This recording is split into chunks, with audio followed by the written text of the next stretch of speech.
যেসব কর্তারা আছেন, বড় কর্তারা সবাই আছেন, সবাই দিদিকে ভালোবাসেন এবং পুলিশকে আমি প্রচন্ড সাহায্য করি। পুলিশকে আমি ভালোবাসি প্রথম থেকেই। পুলিশ বিপদে পড়লে পুলিশের পাশে আমি দাঁড়াই। পুলিশকে গাল দেওয়ার কথা আমি কোনদিন ভাবতেই পারি না। পুলিশকে গাল কেউ যদি দেয় আমি তাকে অপমান করি, এটা আমার বরাবরকার স্বভাব। এবং পুলিশের যখনই যে কোনো এসপি হোক, এসডিপিও হোক, অ্যাডিশনাল এসপি হোক, যারা আমাকে যখনই যা বলেছে যে এটা দেখে দিন, আমি দেখে দিয়েছি। পুলিশের পাশে সবসময় লোক দিয়ে যেমন করে হোক আমি যাই, কোনো ঝগড়াঝাটি করতে দিই না।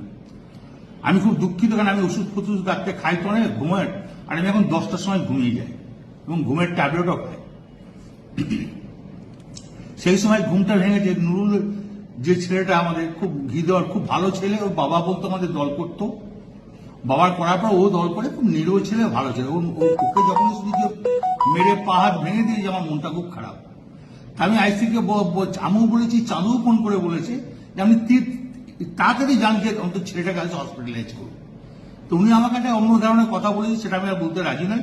তখন আমি নিজের রাগ সামালতে পারিনি, এটা স্বাভাবিক আমি বলেছি। এর জন্য আমি দুঃখিত, আমি ক্ষমা প্রার্থী। এটা যদি স্বাভাবিক আমার মুখ থেকে এই কথাটা বেরোনো উচিত নয়, তার জন্য আমি দুঃখিত এবং ক্ষমা।